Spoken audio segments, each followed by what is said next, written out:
अब हम करने वाले हैं क्लास 9 का ऑब्जेक्टिव, जो कि सामाजिक विज्ञान है। और ये ऑब्जेक्टिव वस्तुनिष्ठ प्रश्न उत्तर होंगे जो एक एक मार्क्स का पूछ जाता है। ठीक है, तो अगर आपको वीडियो अच्छी लगे तो लाइक शेयर और सब्सक्राइब ज़रूर करें। ये फर्स्ट टर्म एग्ज़ाम के लिए सबसे ज़्यादा इम्पोर्टेंट है। तो चलिए हम देखते हैं। सबसे फर्स्ट चैप्टर का नाम जो है हमारा वो है फ्रांसीसी क्रांति, यानी फ्रांस की क्रांति कब हुई है इसके बारे में हम जानेंगे।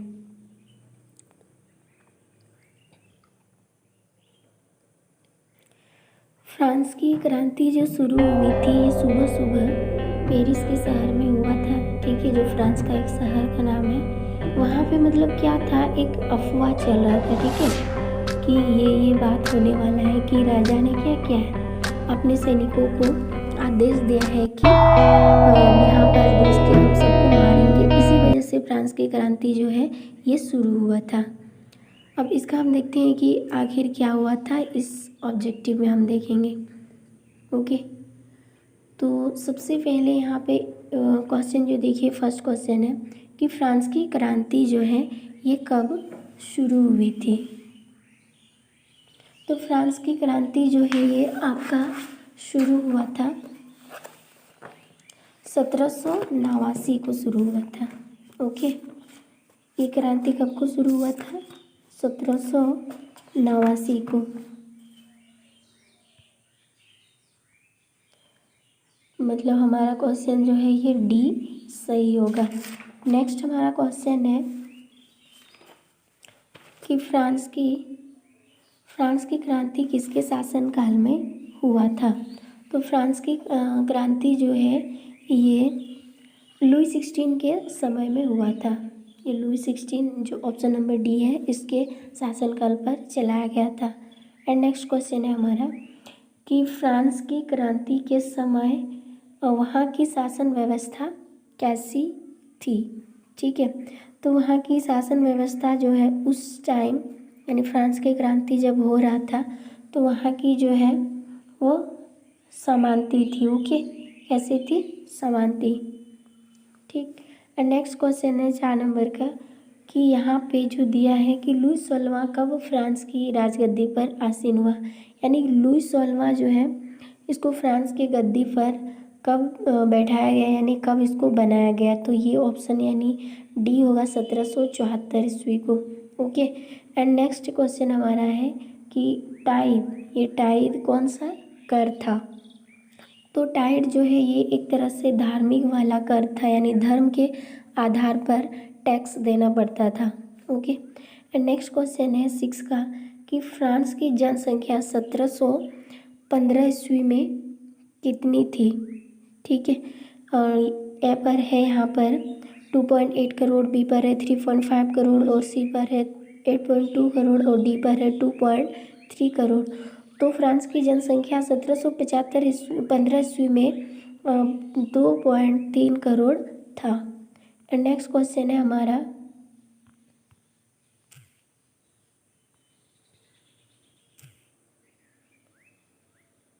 6 नंबर। अब 7 नंबर क्वेश्चन है हमारा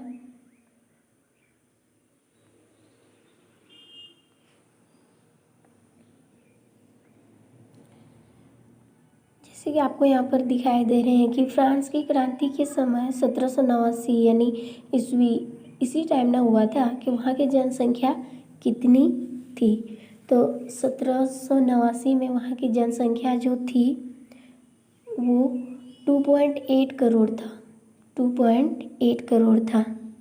ओके, तो ये था वहाँ का जनसंख्या, यानी जब फ्रांस की क्रांति चल रहा था। ओके, एंड नेक्स्ट क्वेश्चन है हमारा 8 पर। यहाँ पे बताया कि फ्रांस में मध्य वर्ग का उदय किस सदी में हुआ था। तो फ्रांस में मध्य वर्ग मतलब कि मध्य वर्ग का जो उदय हुआ था ये 18वीं सदी में हुआ था। ओके, कौन सी सदी में, तो 18वीं सदी में हुआ था। एंड नेक्स्ट क्वेश्चन है the spirit of the law नमक पुस्तक की रचयिता, यानी the spirit of the law ये किसने मतलब इसको बनाया था, यानी किसने लिखा था। ओके, तो ये लिखा था मॉन्टेस्क्यू ने लिखा था। ये किसने लिखा था? मॉन्टेस्क्यू। ये याद रखना है आपको, इम्पोर्टेंट है ये, ठीक है। The spirit of the law, ठीक है, किसने लिखा था? मॉन्टेस्क्यू ने लिखा था। एंड क्वेश्चन नंबर 10 जो है वो हमारा है, फ्रांस में राष्ट्रीय दिवस कब मनाया जाता है? यानी फ्रांस में जो है ये राष्ट्र दिवस कब को मनाया जाता है? तो क्योंकि फ्रांस में जो क्रांति शुरू हुआ था वो 14 जुलाई 1789 सुबह सुबह, तो इसी दिन को फ्रांस में राष्ट्रीय दिवस के रूप में मनाया जाता है। नेक्स्ट क्वेश्चन है हमारा कि समानता, स्वतंत्रता और बंधुता का नारा किस क्रांति के समय जो है हुआ था?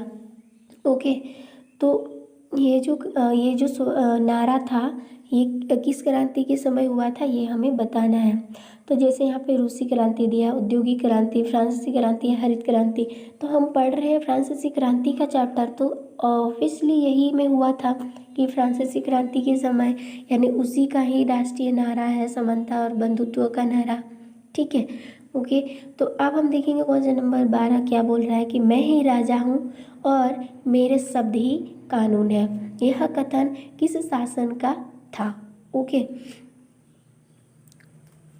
तो ये जो क्वेश्चन है कि मैं ही राजा हूँ और मेरा ही मैं जो कहूँगा मेरा शब्द ही कानून है, तो ये किसने कहा था?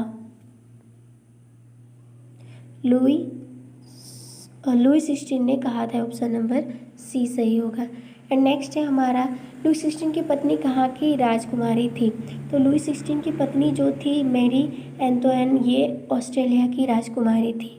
ओके, एंड नेक्स्ट जो क्वेश्चन है हमारा, टेल है यानी कि क्या था ये?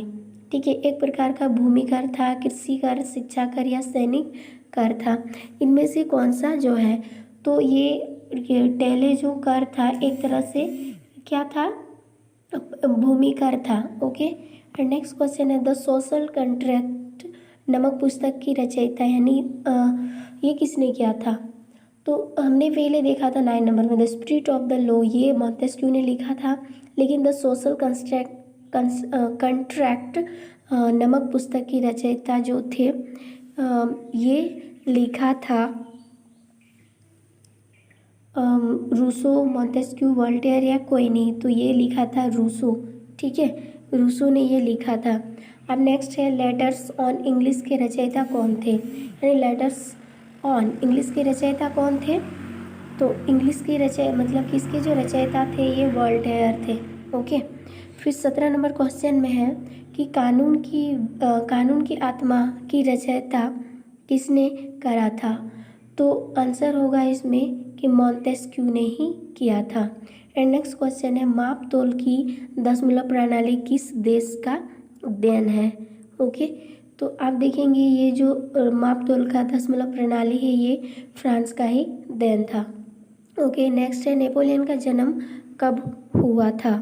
ठीक है, तो नेपोलियन का जन्म जो है आपको ये चीज़ याद रखना है कि 15 अगस्त 1769 को नेपोलियन का जन्म हुआ था। अब क्वेश्चन नंबर हम 20 देखते हैं।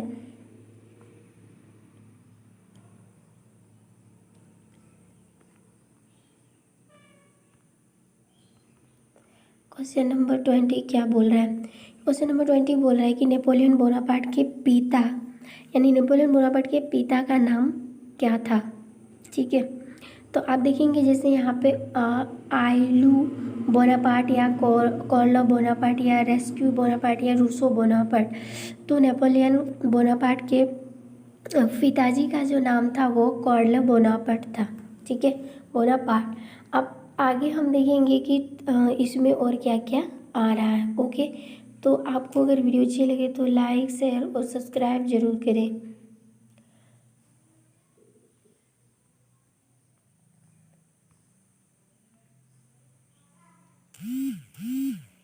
आप देखिए यहाँ पे 21 नंबर में बोल क्या रहा है। 21 नंबर में देखिए तो यहाँ पे क्या बोला है कि नेपोलियन कब फ्रांस का सम्राट बना। ठीक है, नेपोलियन जो है ये फ्रांस का सम्राट कब बना? तो ये बना था 1804 ईस्वी को। ओके, नेक्स्ट है आधुनिक फ्रांस का निर्माता किससे कहा जाता है? तो आधुनिक फ्रांस का जो निर्माता है उसे उसको हम लोग नेपोलियन ही बोलते हैं। ओके, किसको बोलते हैं? नेपोलियन। नेक्स्ट है इंग्लैंड को सर्वप्रथम किसने बुनियों यानी बुनियों से बनियों का देश कहा था? ठीक है, इंग्लैंड को सर्वप्रथम किसने बनियों का देश कहा था? तो आंसर होगा हमारा नेपोलियन ही। ओके, क्योंकि हम नेपोलियन का पढ़ रहे हैं। आगे है बैंक ऑफ फ्रांस की स्थापना किसने किया था? ओके, किसका? बैंक ऑफ फ्रांस का स्थापना किसने किया था? तो ये किया था नेपोलियन ने ही किया था। नेक्स्ट है बैंक ऑफ फ्रांस की स्थापना कब हुई थी? यानी ये स्थापना किया था नेपोलियन ने और ये हुआ था 1800 ईस्वी को हुआ था। ओके, एंड नेक्स्ट क्वेश्चन है हमारा नेपोलियन का कोड के नाम से किसे जाना जाता है? तो नेपोलियन के कोड के नाम से जो जाना जाता है वो है कानून का संग्रह। नेक्स्ट है नेपोलियन अंतिम बार कब पराजित हुआ? यानी 27 नंबर में है। ठीक है, नेपोलियन अंतिम बार कब जो है ये पराजित हुआ था? तो ये पराजित हुआ था 1815 ईस्वी को। ओके, एंड नेक्स्ट क्वेश्चन है कि नेपोलियन बोनापार्ट की मृत्यु कब हुई थी? 28 नंबर में क्या बोला है कि नेपोलियन बोनापार्ट की मृत्यु कब हुई थी? तो उनकी मृत्यु जो हुई थी वह 1821 में हुआ था। एंड 29 नंबर क्वेश्चन है लिटिल कर्पोरल के नाम से किसे जाना जाता है? तो लिटिल कर्पोरल के नाम से जो जाना जाता है वो है Napoleon. Okay, and next question है कि नेपोलियन बोनापार्ट किस युद्ध में अंतिम बार पराजित हुआ? ठीक है, यानी किस युद्ध में जो है ये अंतिम बार पराजित हुआ था? तो इसमें आंसर होगा वाटरलू के युद्ध में अंतिम बार पराजित हुआ था। नेक्स्ट है फ्रांस की किस किले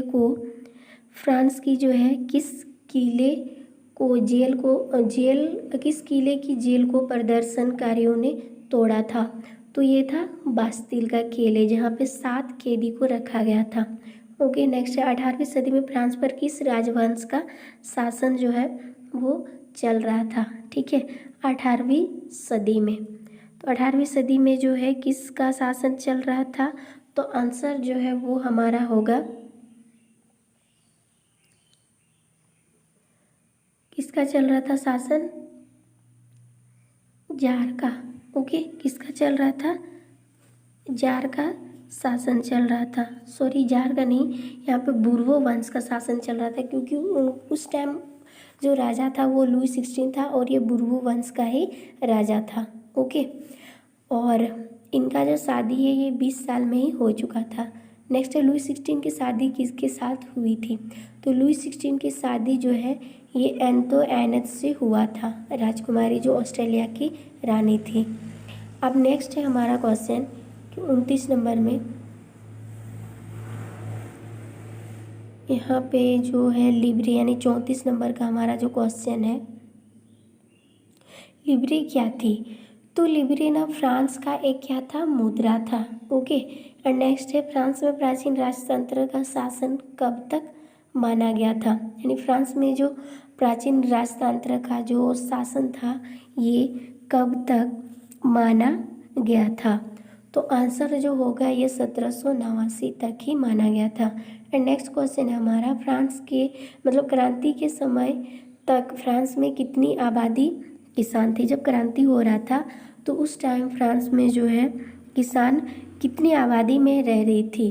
तो आंसर होगा 90% तो किसान ही थे वहाँ पे।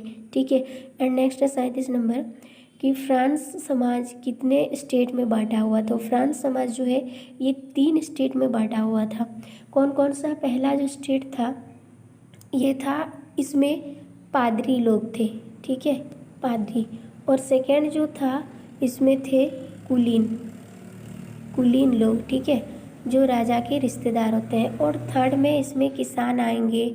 ठीक है, जो छोटे मोटे जॉब वाले हैं गवर्नमेंट वाला ये सब आते थे। तो उस टाइम जो है फ्रांस की 3 स्टेट में बटा हुआ था। एंड नेक्स्ट क्वेश्चन है हमारा कुलीन वर्ग किस स्टेट में आते थे?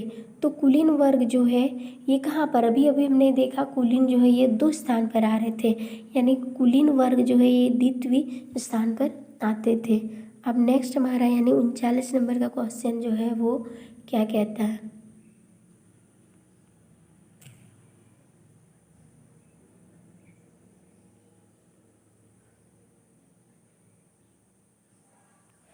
तो 39 नंबर का क्वेश्चन कहता है पादरी वर्ग किस स्टेट में आता है। तो हमने अभी भी जाना पादरी वर्ग जो है ये फर्स्ट स्थान पर आते हैं, तो यानी इसको हम बोल सकते हैं प्रथम, यानी ए हमारा राइट होगा।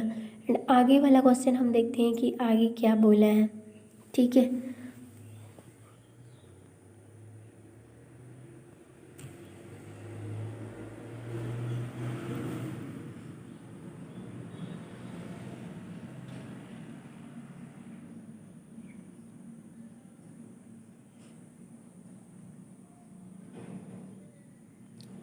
तो देखिए यहाँ पे 40 नंबर क्वेश्चन में क्या बोला है कि 60 फ्रांसीसी उपनिवेशों में अंतिम रूप से दास प्रथा का उन्मूलन हुआ। ठीक है, ये कब हुआ था। तो ये जो आपका उन्मूलन हुआ था ये 1848 उसमें पूरी तरह से दास प्रथा का उन्मूलन हो गया था। यानी दास प्रथा आखिर क्या था। तो दास प्रथा एक ऐसा चीज़ था जो कि हम जानते हैं कि अफ्रीका एक ऐसा देश है जो कि बहुत ज़्यादा गरीबी है। वहाँ से लोगों को क्या किया जाता था कि ट्रांसफ़र कर दिया जाता था। ठीक है, कहाँ, वहाँ के जो लीडर होते हैं यानी अफ्रीका के, उन्होंने क्या करता था डील करके लोगों को भेज रहा था, दासों को काम करवाने के लिए। जो जो चीज़ें ज़रूरी होती है, तो फैक्ट्री में काम करने की ज़रूरत होगी और उसके लिए मज़दूरों को लाना पड़ेगा। तो ऐसे में जो है ये मतलब कि ये दास प्रथा बहुत ज़्यादा शोषण किया जाता था। तो तब जब ये कब इसको हटाया गया यानी उन्मूलन कराया गया था, तो 1848 ईस्वी को। एंड नेक्स्ट क्वेश्चन है टू ट्रेटाइजेस ऑफ गवर्नमेंट के लेखक कौन थे। तो इसके जो लेखक थे ये जॉन लॉक थे, ये इन्होंने लिखा था। एंड नेक्स्ट क्वेश्चन है हमारा फ्रांस की क्रांति पूर्व स्टेट जनरल की अंतिम बैठक कब बुलाई गई थी। तो ये स्टेट जनरल की जो बैठक है ये बुलाई गई थी 1700 को। ठीक है, अंतिम वाला बैठक। ओके, एंड नेक्स्ट है मिराबो और अब्बे सीए ने किसका नेतृत्व किया था। तो मिराबो और अब्बे सीए जो है इन्होंने किसका नेतृत्व किया था, नेशनल असेंबली का। ठीक है, किसका किया था, नेशनल असेंबली का। नेक्स्ट है बास्तिल पर हमला कब हुआ था। तो बास्तिल पर जो सुबह सुबह पेरिस में जो हुआ था, तो बास्तिल पर जो हमला हुआ था वो पूरी तरह से 1789 को यानी 14 जुलाई को हुआ था, क्योंकि 14 जुलाई को सुबह सुबह अफरा तफरी मची हुई थी वहाँ पर। नेक्स्ट है फ्रांस में किसानों का विद्रोह कब हुआ था। तो फ्रांस में जो है किसानों का विद्रोह जो हुआ था ये 1789 को ही हुआ था। नेक्स्ट है फ्रांस पर डायरेक्टरी शासन कब प्रारंभ हुआ। ठीक है, तो फ्रांस में जो है ये डायरेक्टरी शासन जो है ये शुरू हुआ था आपका 1793 को। ओके, एंड नेक्स्ट क्वेश्चन है नेशनल असेंबली का चुनाव किस रीति से होता था। तो नेशनल असेंबली का चुनाव जो है ये होता था अप्रत्यक्ष रूप से होता था। नेक्स्ट है लालिन द पप्पल नमक पत्रिका का संपादक कौन था। तो उसका जो संपादक था वो उनका नाम था जयापाल मरा। ठीक है, ये थे। नेक्स्ट है राजनीति प्रतीकों की पेंटिंग किसने बनाई थी। तो राजनीति प्रतीकों की पेंटिंग जो है ये बनाए थे ले ब्रॉपिये ने बनाए थे।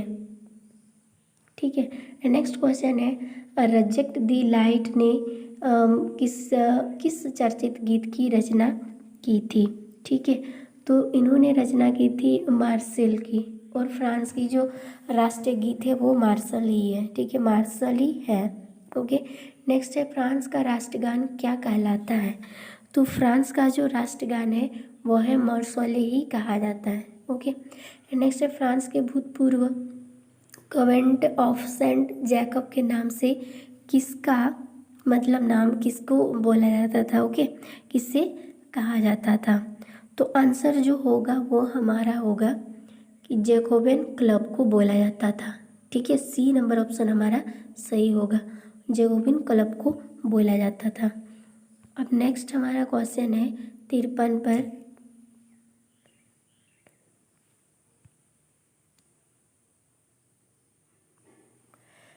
तो हमारा क्वेश्चन है कि यहाँ पे बोला है 53 में मैक्सिमिलियन रॉबेस्पियर किसका नेता था। तो मैक्सिमिलियन रॉबेस्पियर जो है ये जैकोबिन क्लब का ही नेता था। नेक्स्ट जैकोबिन को किस नाम से जाना जाता था। तो जैकोबिन जो है इसको किस नाम से जाना जाता था, सो उल्लत के नाम से जाना जाता था। नेक्स्ट क्वेश्चन है 1792 को नव निर्मित असेंबली को क्या नाम दिया गया था। ठीक है, तो इसका नाम जो दिया गया था वो था कन्वेंशन। किस नाम से दिया गया था, कन्वेंशन। ओके, ये ऑप्शन नंबर जो हमारा ए है ये सही होगा। नेक्स्ट क्वेश्चन है हमारा 56 का। इसमें क्या बोला है,